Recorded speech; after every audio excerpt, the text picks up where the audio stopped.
Bismillahirrahmanirrahim. Assalamualaikum warahmatullahi wabarakatuh.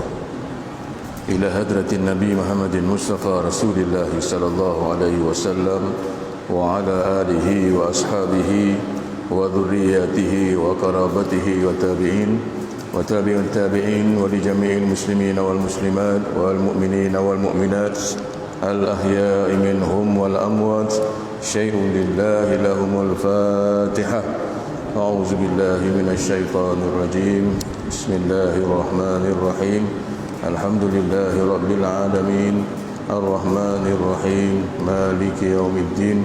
إياك نعبد وإياك نستعين. اهدنا الصراط المستقيم صراط الذين أنعمت عليهم غير المغضوب عليهم ولا الضالين.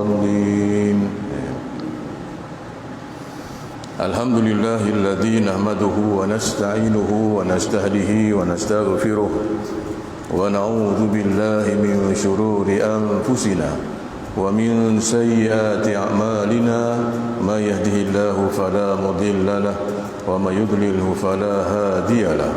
Asyhadu an la ilaha illallah wa asyhadu anna Muhammadan abduhu wa rasuluh. Amma ba'du. Alhamdulillah, pertamanya marilah sama-sama kita memanjatkan kesyukuran kehadrat Allah Subhanahu wa taala kerana pada malam yang mulia ini, pada malam yang penuh dengan keberkatan ini, pada malam yang turunnya hujan rahmat daripada Allah Subhanahu wa taala, Allah Subhanahu wa taala telah memberikan kita terlampau banyak pemberian yang diberikan kepada kita untuk kita beroleh kehidupan yang lebih baik.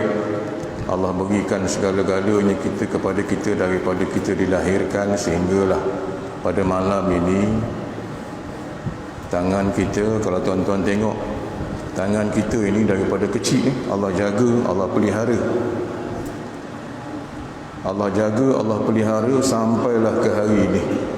Segala-galanya, mata kita, telinga kita, kaki kita, tangan kita penuh dengan pemberian.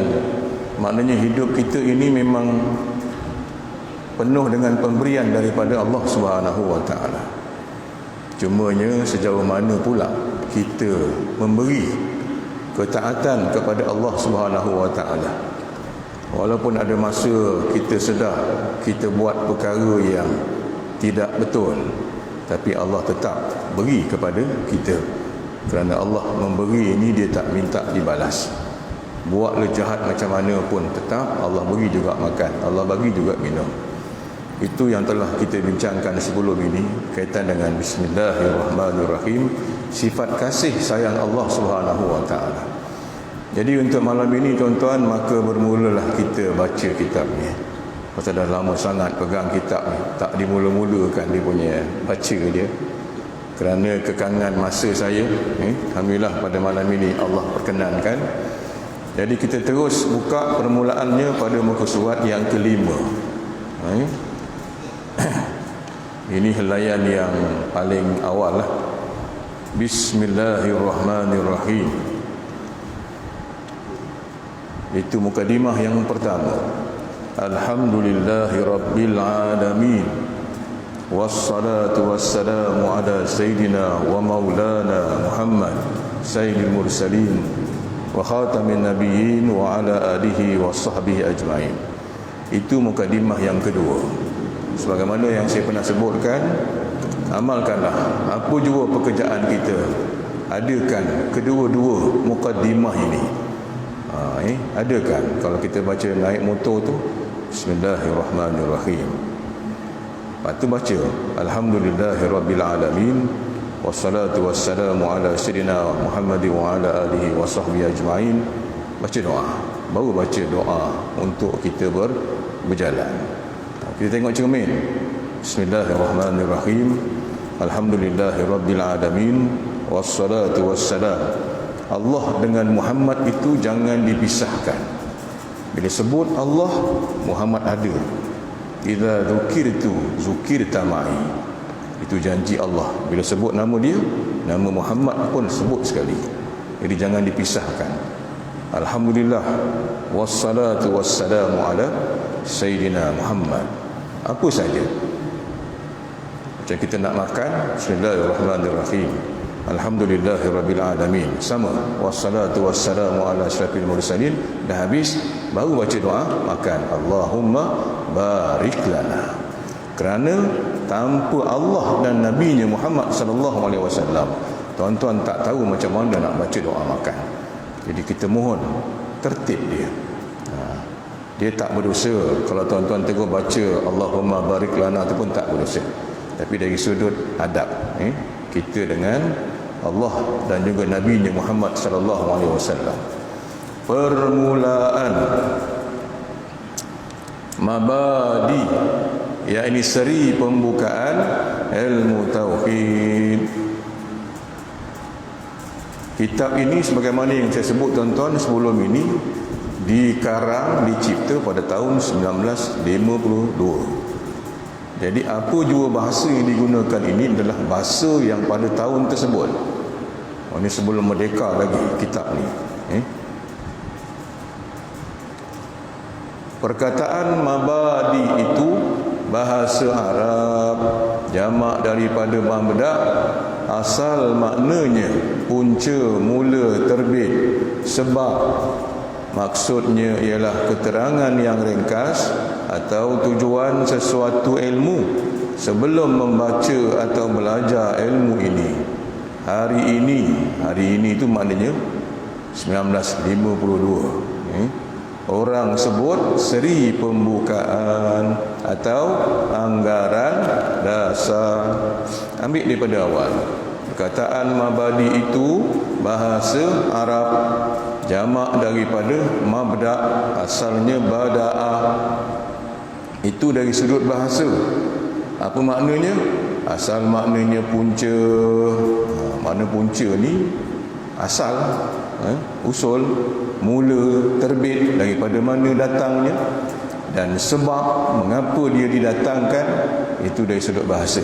Maksudnya ialah, ini dari sudut istilahnya yang sebenarnya. Maksudnya tadi pergi kepada mabadi itu ialah keterangan yang ringkas atau tujuan sesuatu ilmu sebelum membaca atau belajar ilmu itu. Jadi kita nak menuntut apa-apa ilmu pun kena tahu bagaimana ilmu itu datang, apa tujuannya, siapa datangkan, daripada mana dia datang, kenapa dia perlu datang. Hari ini orang sebut seri pembukaan atau anggaran dasar. Itu bahasa dia. Yang penting kita nak belajar malam ini berkaitan dengan bagaimana ilmu tauhid itu, permulaannya itu bagaimana. Adalah mabadi ilmu tauhid itu 10 perkara. Baik, sebelum saya teruskan ini, kaedah untuk tuan-tuan buat catatan. Dhabit. Saya bagi contoh. Ni saya punya ni dah tak ada kulit tadi.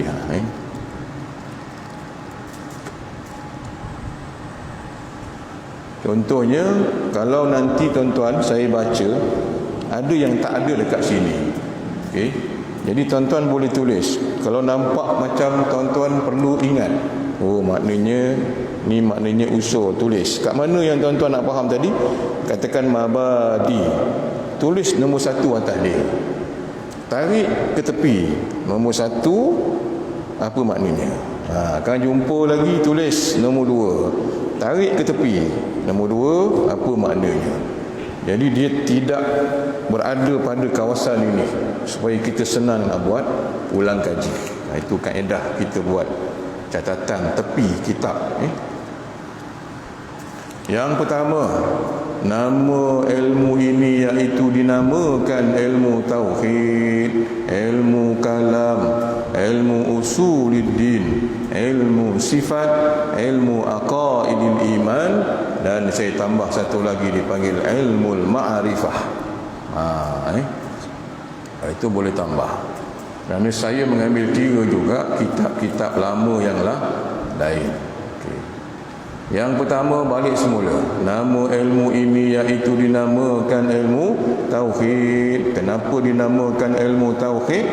Tauhid itu daripada kalimah wahada yuwahidu tauhidan.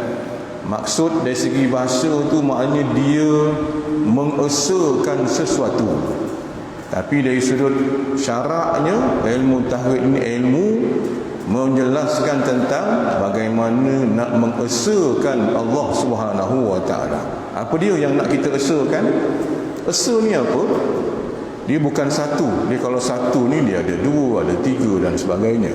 Esa ni yang paling dekat dengan bahasa kita ni tunggal. Kalau ikut, tidak ada sesuatu yang boleh dibuatkan perumpamaan dengan Allah Subhanahu wa taala, tak ada. Hanya sekadar nak memudahkan kita faham. Jadi bila sebut mengesakan Allah pada zat, Allah itu zatnya wajibul wujud. Dia wajib ada. Apa saja perkara yang wujud dekat dunia ini, yang sebenar-benarnya wujud itu hanyalah Allah. Itu maknanya dia mengesakan dia sahaja. Tak ada yang lain. Kita ni dulu tak ada, kemudian kita diadakan, nanti kan tak ada balik, lepas tu baru diadakan balik. Jadi itu tak dipanggil ada. Betul? Kejap ada, kejap tak ada. Nanti kita belajar. Kemudian nak mengesakan juga dari sudut sifatnya. Kudrah Allah, itu sifat dia. Allah itu maha berkuasa. Maka kita esakan tidak ada yang lain yang lebih berkuasa melainkan dia. Tak kira lah berapa kuat pun orang tu buat sesuatu pekerjaan, bukan dia yang tentukan, bukan dia yang berkuasa. Nanti kita belajar. Ada kuasa yang namanya daripada tabiat, ada kuasa yang namanya daripada kekuatan, dan sebagainya. Begitu juga af'al. Saya dah sebut dulu, dia yang hidupkan, dia yang matikan, dia yang tinggikan, dia yang rendahkan, dia yang sihatkan, dia yang sakitkan, semuanya dia. Jadi maknanya tugas kita bila belajar ilmu tauhid ini, kita kenal dengan Tuhan, kenal dengan Allah Subhanahu wa taala. Apa saja yang tuan-tuan nampak, tuan-tuan jumpa, kalau kita dah mengaji ilmu tauhid ini, segala-galanya dia. Segala-galanya dia. Tak ada sesuatu pun yang bergerak kat dunia ni kalau bukan dengan izin dia. Maknanya nak mengesakan dia dulu. Huwal awwalu wal akhir. Awal-awal tu dia. Kemudian disebut juga ilmu kalam. Ilmu kalam ni maknanya perkataan, percakapan. Dalam bab ilmu tauhid tadi ni disebut ilmu kalam. Nanti tuan-tuan akan jumpa ada tajuk-tajuk berkaitan dengan kalamullah, sehingga satu ketika jadi perbunuhan, jadi peperangan, jadi perbalahan, hanya kerana nak menetapkan Quran itu qadim atau hadis, Quran itu baharu ataupun qadim.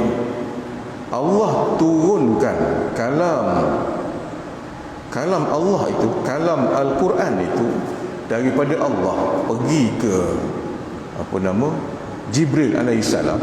Jibril turun kepada Rasulullah. Sama ke tidak?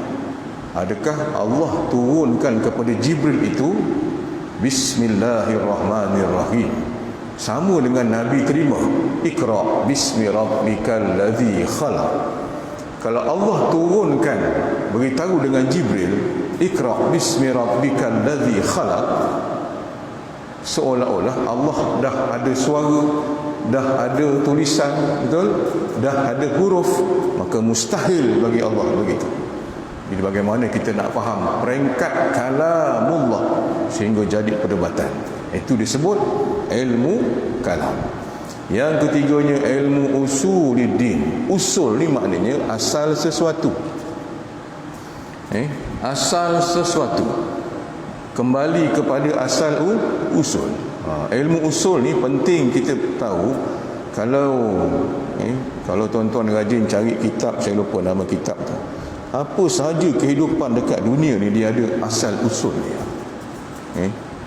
Kalau orang tu ada ilmu asal usul hantu, ni balik rumah ni sekarang nampak ada pontianak dekat kita punya astro tu kan, rayut tu. Kalau tuan-tuan beranilah, aku tahu asal usul kau, mencecet dia lagi. Kalau beranilah, kalau tak berani tuan-tuan masuk je lah dalam rumah tu, buatlah apa yang patut. Orang yang tahu ilmu asal usul ni, dia tahu macam nak kembali ke pangkal jalan, nak kembali, nak hilangkan rasa keraguan, nak hilangkan rasa takut. Sebab tu orang dulu-dulu ni dia suka pergi bertapa. Dululah, sekarang tak ada. Tujuannya bertapa apa tuan-tuan? Dia bertapa tu penama, duduk satu kawasan, duduk seorang lagi sana, duduk lebih kurang berapa 100 meter lah, seorang lagi sana duduk, seorang lagi sana. Ni kat mana ni? Kat gunung. Syarat dia apa? Jangan bawa lampu, jangan bawa mancis, jangan bawa lilin, tak ada cahaya, gelap, gelita. Yang ada bentang sejadah, ngadap kiblat, pegang tasbih. Adalah Tok Guru ni bagi buat amalan, beramal. Pesan Tok Guru apa? Apa pun berlaku, jangan lari. Tu pesan Tok Guru lah. Apa berlaku, ingat, hanya Allah saja. Ini nak mengesahkan dia tu. Ini yang masing-masing memang tak nampak apa ni. Saya adalah juga, pasal kita nak mengaji, nak tahu apa cerita ni, kita ikut jugalah dulu. Masa kecil-kecil dulu, di tengah pegang tasbih ni, subhanallah, subhanallah, subhanallah, tak tahu daripada mana datang tasbih ni, makin hari makin lembik, dah ada lembik makin panjang, makin besar pula macam tu. Tu dalam gelap tu tuan-tuan, macam tu agak-agaknya beli fikir kepada ular lah pula. Kita pun mencecet lari tu, lari entah ke mana tu, lintang bukang. Habis lah. Maknanya kita ni tak betul-betulkan takut tu. Takut ni dengan siapa betul? Kalau betul takut dengan Allah, itu kenapa mesti lari? Kita biasa jumpa benda takut, apa kita buat? Lari. Sepatutnya ini kita nak lawan rasa takut kita. Kalau nak test boleh cari kubur malam ni kan, buat pukul 12 duduk kat kubur tu, agak apa jadi. Dia begitu. Ada dekat Gunung Ledang tu dulu ada, di kaki Gunung Ledang dia ada kawasan-kawasan dia. Yang ini yang pelik sikit, duduk atas batu tu, duduk. Tok Guru jauh dah hilang, tak nampak ke mana. Datang ni mengilai atas. Tuan-tuan nak lari ke tidak? Dah depan mata ni, nak lari ke tidak? Memang dia menguji bagaimana yang kalau kita berkata betul-betul kenal dengan Allah tu. Tu uji betul. Nak lawan rasa takut. Itu dululah. Dia yang boleh pergi bertapa ni orang yang masyarakat dah tak pakai dah. Kalau nak suruh rewang pun orang tak panggil dia, betul. Nak angkat kemah pun, susun kursi pun orang tak panggil dah. Ni dah umur berapa? 90 tahun tu. Dia mongkok, dia jalan tu pun dah tak kuat. Apa lagi nak tolong kita? Tu boleh. Ini kalau kita muda-muda ni banyak tanggung jawab. Itu contoh. Kemudian juga disebut sebagai ilmu sifat. Nanti kita belajarlah sifat 20. Wujud, qidam, baqa, mukhalafatuhu lil hawadis, qiyamu ta'ala bi nafsi, wahdaniyah, sampailah qauluhu mutakalliman. Cuma nanti saya akan tunjukkan macam mana nak beramal dengan sifat 20 ni. Kita dah mengaji habis dah. Zaman sekarang dah sampai masa, macam mana tuan-tuan nak beramal dengan sifat wujud Allah dalam kehidupan kita seharian. Macam mana nak beramal dengan sifat qidam. Macam mana nak beramal dengan sifat baqa Allah. Allah itu kekal. Itu kita akan belajar. Dan kita nak terangkan dulu mana satu sifat, mana satu zat. Kemudian disebut juga ilmu aqaidil iman. Kita nak belajar macam mana cara nak menetapkan iman kita. Kerana aqaid, ikatan, simpulan, pegangan kita jangan sampai terlerai. Termasuk macam betapa tadi lah, apa jadi pun dia tak goyang. Kalau ikut orang mengaji tauhid ni, dia tak boleh mengeluh. Dia tak boleh mengeluh. Gitu, dia tak boleh. Maksudnya mengeluh ni masih ada lagi gitu. Kita masih ada lagi lah. Pergi beria, pergi kedai tu kan, rupanya elok je kedai tu dah tutup pagar tu. Dia bila chat tu je tu, dia dah jadi apa nama, tak berapa puas hati lah, senang cerita kita. Sedangkan kita nampak macam orang tu punya kedai, kenapa lah tutup awal sangat. Tapi sebenarnya kita lupa di situ ada kerja Allah Subhanahu Wa Taala. Tentu kan kita tak dapat. Jadi orang ada ilmu tauhid ni dibawa mana-mana ni, dia jadi orang yang senantiasa tenang. Tenang, dan dia boleh kembalikan. Kalau hati tu gundah gulana tu, macam mana dia nak pegang untuk tetapkan iman dia. Iman ni apa? Takrir bil lisan, ta'mal bil jawarih, tasdik bil qalbi. Tiga ni kalau tuan-tuan boleh amalkan, 3 serangkai. Biasa orang tahu 3 serangkai ni penyakit tu lah, darah tinggi ke macam mana, jantung apa tu. Ini 3 serangkai ni, kita punya hati, kita punya lidah, kita punya anggota. Cuba untuk dia ni sepakat. Contoh dalam solat, boleh tak 3 serangkai ni dia bersatu? Kalau lidah sebut Allahu Akbar, okey, settle. Tangan pun angkat, Allahu Akbar, okey, 2. Hati, Allahu Akbar. Dia menghayati bagaimana kebesaran Allah Subhanahu Wa Taala. Itu namanya sepakat. Itu sepakat. Kalau umpamanya tengah baca Fatihah tu, Bismillahirrahmanirrahim, lidah betul, yang ini betul, tiba-tiba teringat benda lain. Jadi hati kita tak bersatu dengan lidah dan juga anggota. Pun tak boleh. Jadi sebab itu tuan-tuan kena amalkan. Kalau umpamanya lah orang langgar bumper belakang kereta kita, tengah tunggu traffic light, bertengong belakang. Macam mana nak ngadap kereta yang remuk belakang ni dengan tauhid? Dia tauhid dulu, macam mana pun tauhid dulu. Sampai masa dah Allah uji, turun-turun, tengok lidah buta ke? Tu lidah. Itu lidah, betul ini namanya lidah tu dah tak ada iman, dia dah lari dah tu. Tangan tengok, nampak ni, dah 2 kali lah. Betul, tangan, lidah, hati pula. Nasib baik imam kata dia, tu lah. Jadi lidah dia, hati dia, anggota dia sepakat juga, tapi sepakat tu menentang. Betul, bukan sepakat tu maknanya nak redha dengan apa yang diberi. Dia bukan bermakna juga bila keluar kereta tu makna kata terus redha tu, bukan. Allah Akbar, terima kasih lah Mam bagi saya ujian lagi ni, saya cuba ni untuk tabahkan hati saya. Tak semudah itu juga. Kita manusia ni ada gharizah, Allah bagi banyak tabiat. Kita ada rasa marah, betul, rasa sedih, rasa tu ada, fitrah. Tapi dia tak lama. Dia lama-lama dia turun. Dia balik. Ini yang nak balik ni. Nak balik ke mana tu? Sabar bang, sabar tu ke mana dia nak balikkan hati yang sakit tu. Kalau tak ada ilmu, kau cakap senang lah, kereta aku bukan kereta kau, tentulah. Cuba kereta kau, dia dah dibagi pula kereta dia, gaduh pula kita dengan dia. Itu je sebenarnya. Jadi iman ni cuba. Ini yang kita nak belajar, macam mana nak satukan dia. Kalau dalam semayang pun tak bersatu 3 ni, apa lagi di luar semayang? Betul. Tengok masuk 7E tak boleh pakai mask, tak boleh masuk.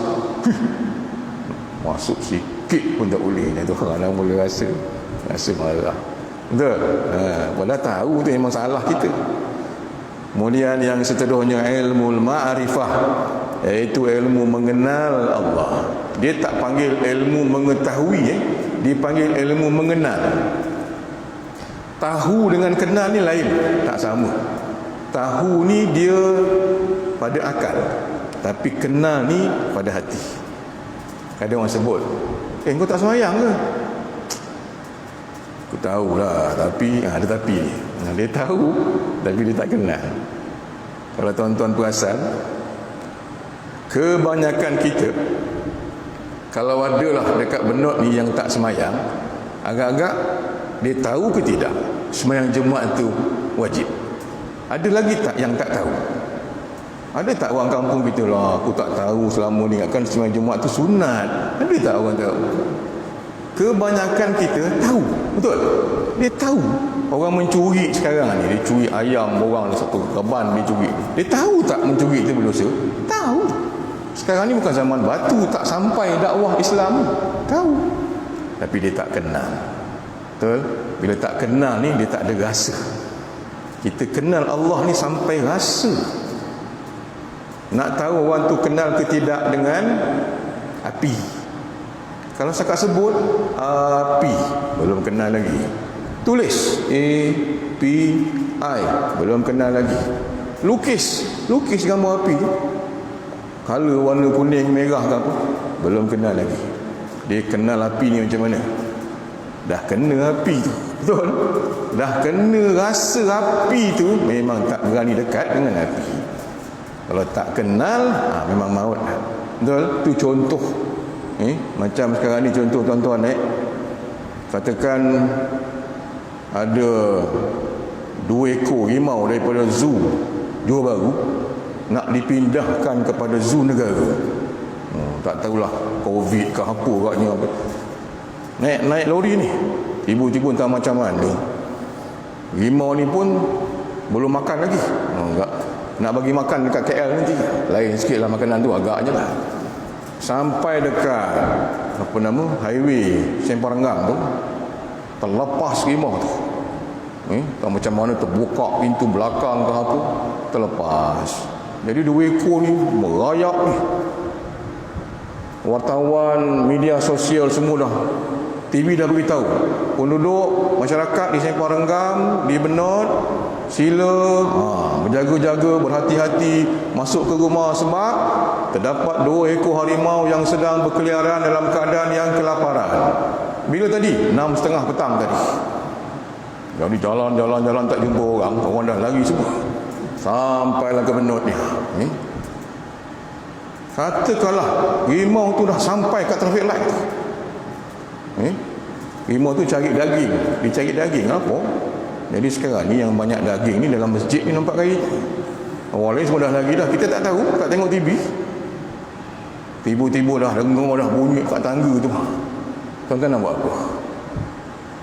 Lari tak? Ya lari. Saya dah lari dulu dah, sampai ke belakang tak ke mana saya lari.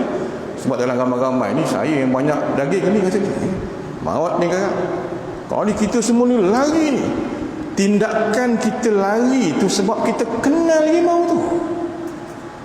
Tapi celah tu ada pula ibu-ibu bawa anak tu merangkak. Ibu ni pun tak sempat, anak ni dibawa, dia pun lari. Anak ni tertinggal, anak ni tak lari. Elok rimau tu masuk, dia pergi pula kat rimau tu, dia pegang pula kepala rimau tu. Sebab apa? Sebab dia tak kenal. Dan mungkin juga dia tak tahu yang tu rimau. Tu beza antara kenal dan tahu.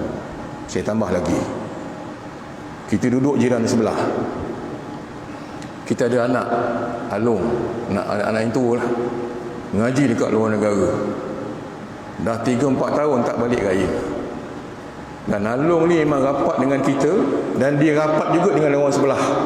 Kecil-kecil tu selalu main kat rumah orang sebelah ni. Jadi sampai raya yang keempat ni, katanya balik, tapi tak tahu lagi. Buat ketupat malam raya belakang rumah. Buat ketupat tu, dibawa gambar anak ni. Rindu dengan anak, dah lama tak balik. Dengar pula imam takbir dekat masjid, Allahu Akbar, Allahu Akbar. Ni jangan katakan hantu kubur naik pula ni. Orang cakap kan hantu kubur naik, tak ada. La ilaha illallah wallahu akbar.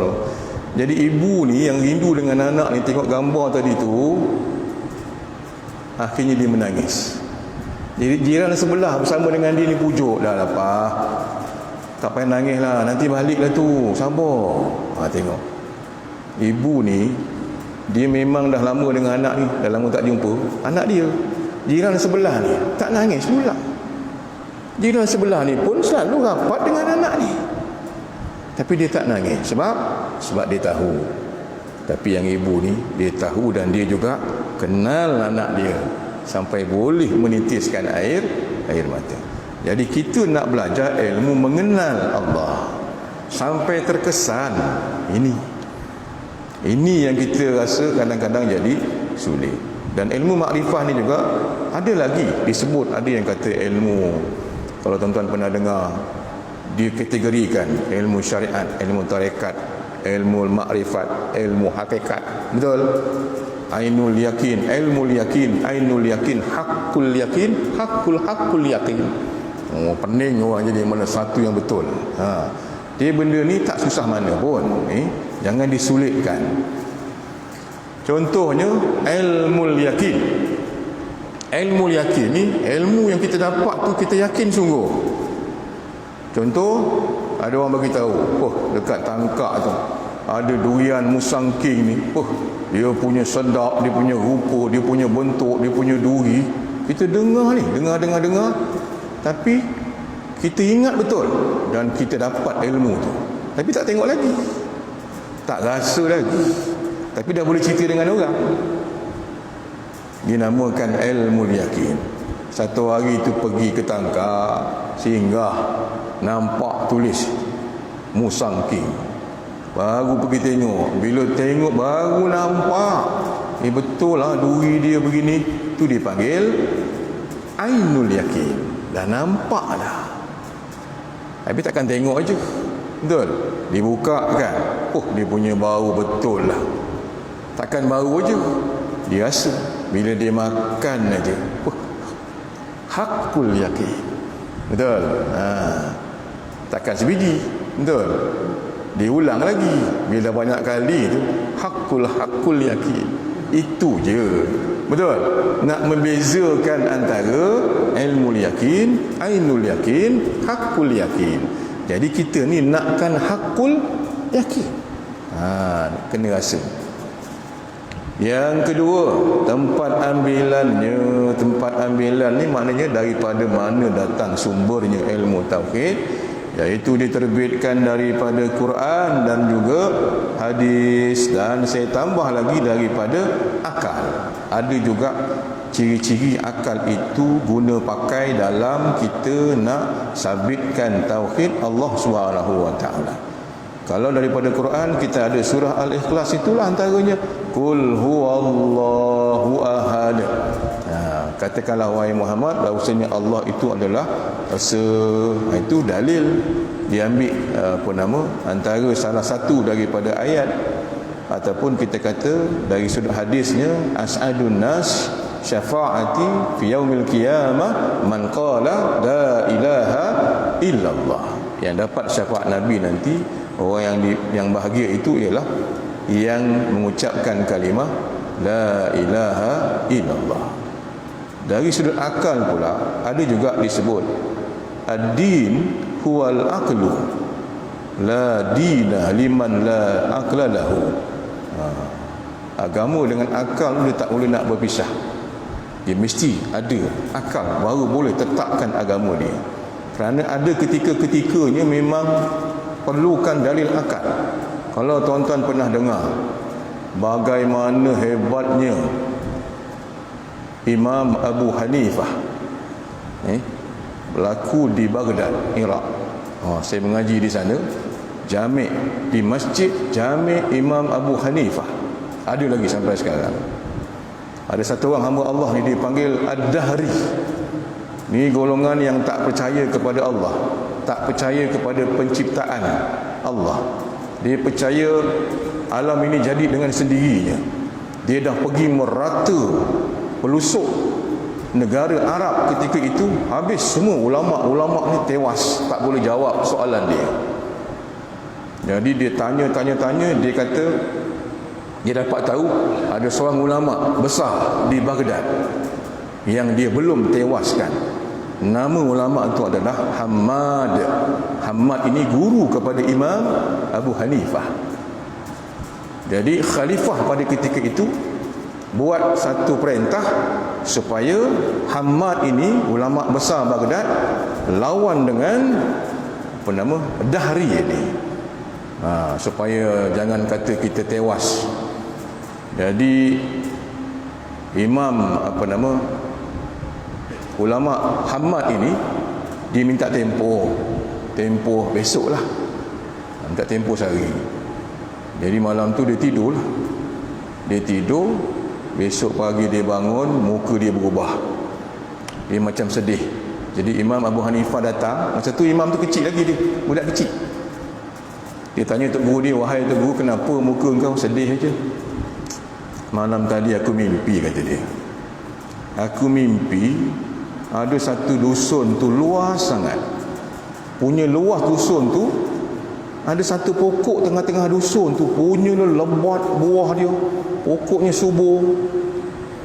Tiba-tiba," kata dia, "aku tengah tengok pokok yang subur lebat dengan buah tadi ni, keluar pula seekor babi. Dia makan pokok yang lebat buah tadi ni sampailah tinggal sebatang lagi tu. Tiba-tiba dia nak makan, keluar pula seekor harimau daripada pokok yang tinggal sebatang tadi tu. Dia makan pula si babi ni." Jadi dia tengah mikir, benda makna mimpi tu. Apa kata Imam Abu Hanifah? "Kalau engkau izinkan," kata dia, "aku ni dapat jugalah ilmu takbir mimpi." Kata Tok Guru tu, apa dia makna dia?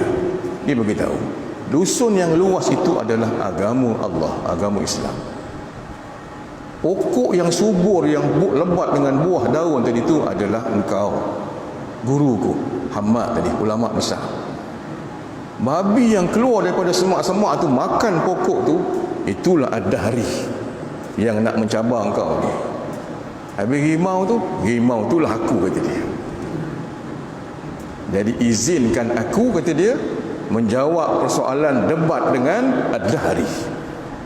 Okey, kata Tok Guru ni. Jadi besok semua masyarakat, orang rakyat jelata ni berkumpul dekat Masjid Imam Abu Hanifah. Jadi Ad-Dahri yang sombong dia tanya, dah masuk? Dah masuk je?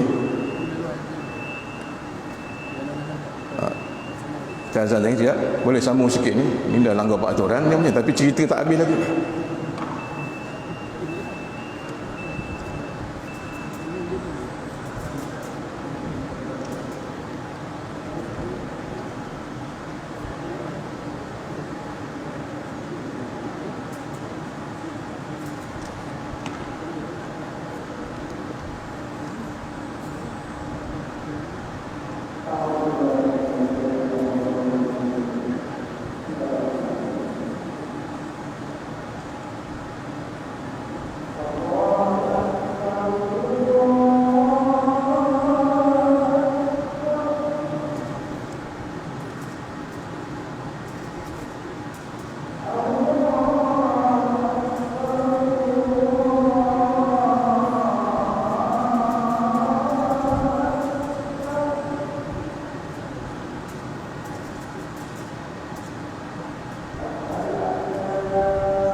Baik, tuan-tuan hadirin hadirat yang dirahmati Allah sekalian, sikit aja lagi.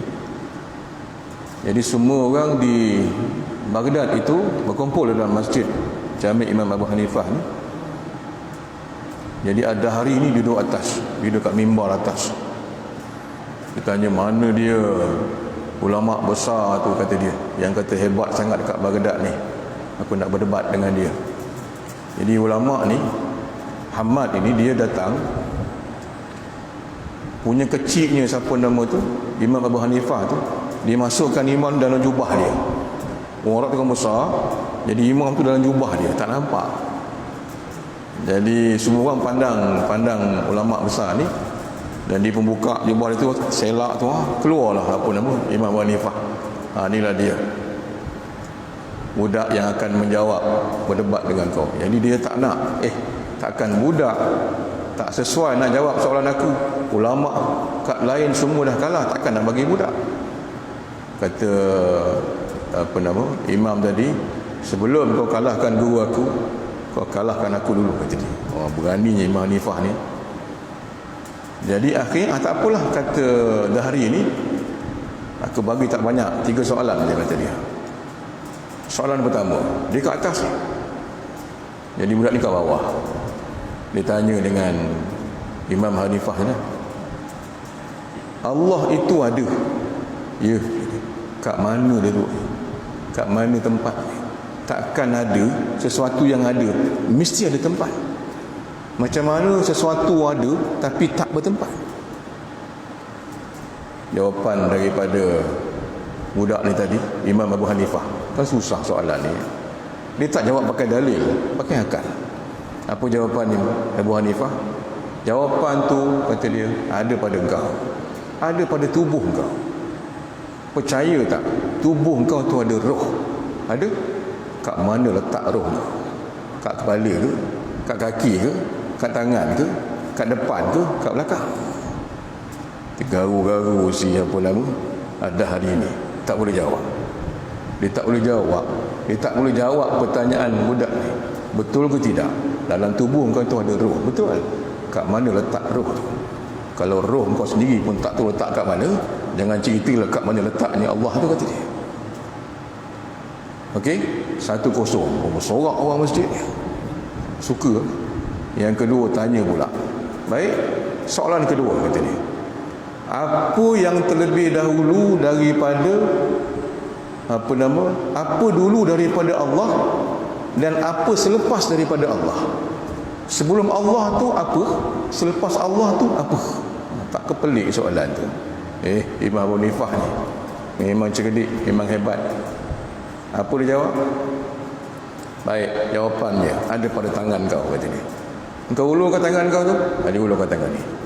Baik. Apa sebelum ibu jari? Apa selepas anak jari ni? Dia tengok. Patut dia jawab, apa sebelum ibu jari? Apa selepas anak jari? Tak boleh cakap apa. Betul? Kalau itu pun yang ada pada engkau pun tak boleh jawab, kalah 2-0. Bersorak lagi dah orang ni. Akhir sekali dia tanya soalan akhir. Ini soalan yang payah ni.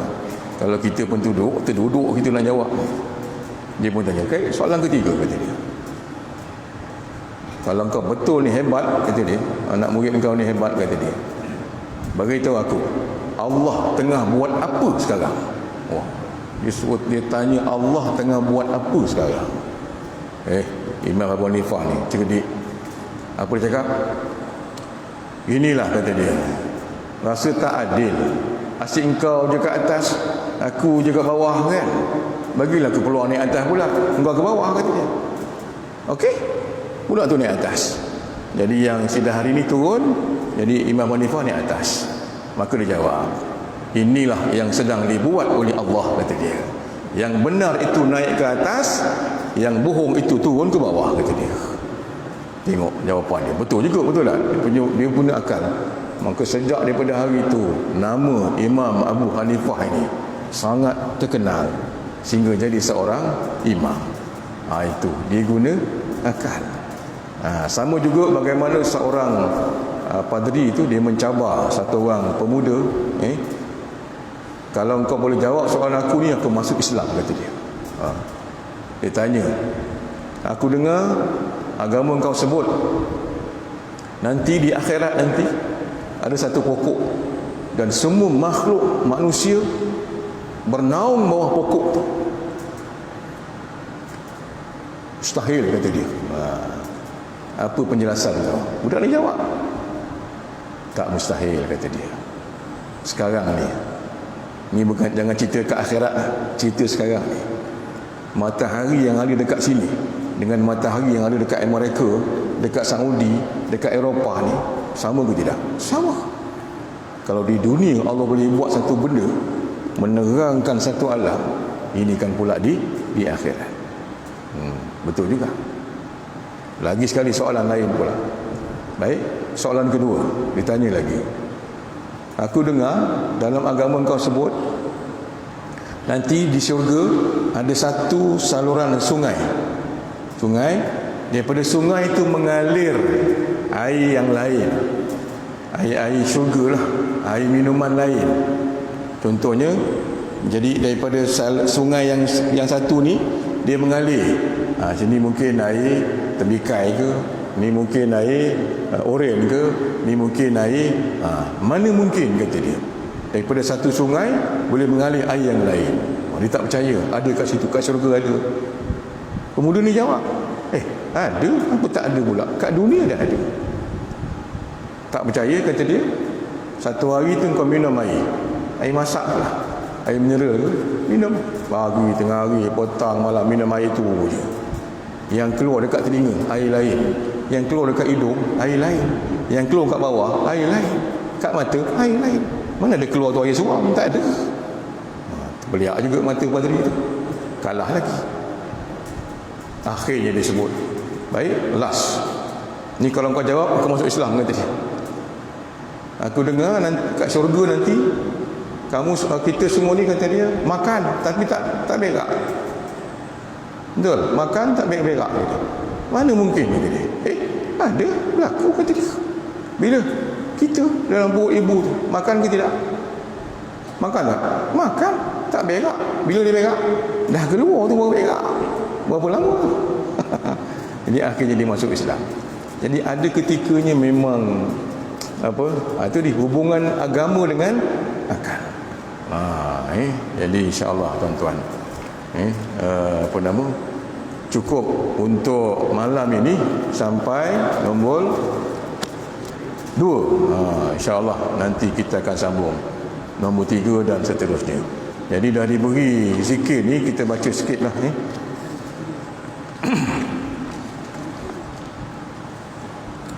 Jadi kita mohon kepada Allah dengan berkat pengajian ilmu tauhid ini, Allah lembutkan hati kita, Allah cukupkan segala keperluan kita, dan Allah dekatkan hati kita dengan Dia.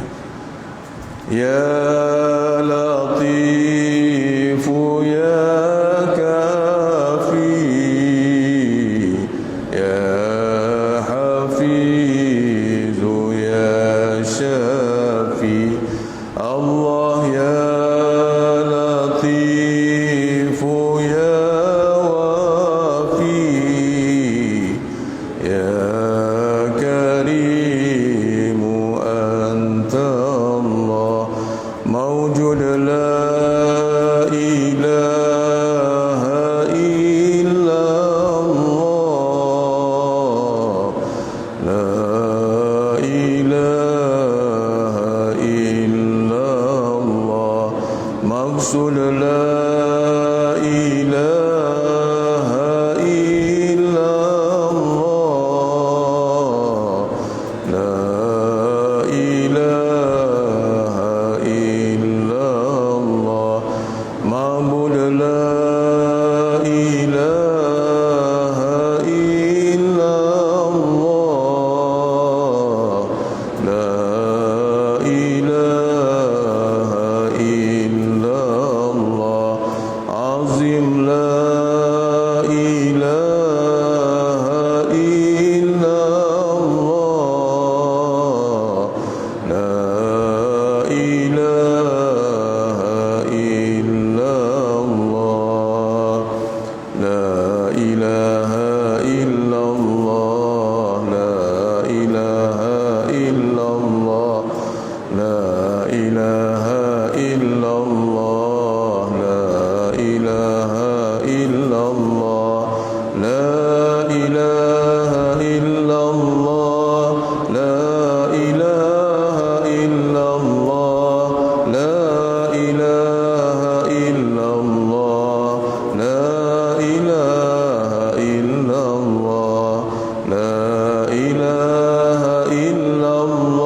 InsyaAllah tuan-tuan, mudah-mudahan Allah lembutkan hati kita, mudah-mudahan kita diberikan kemudahan, kita dijaga, dipelihara oleh Allah dengan berkat pengajian ilmu tauhid kita pada malam ini. Wabillahi taufiq wal hidayah.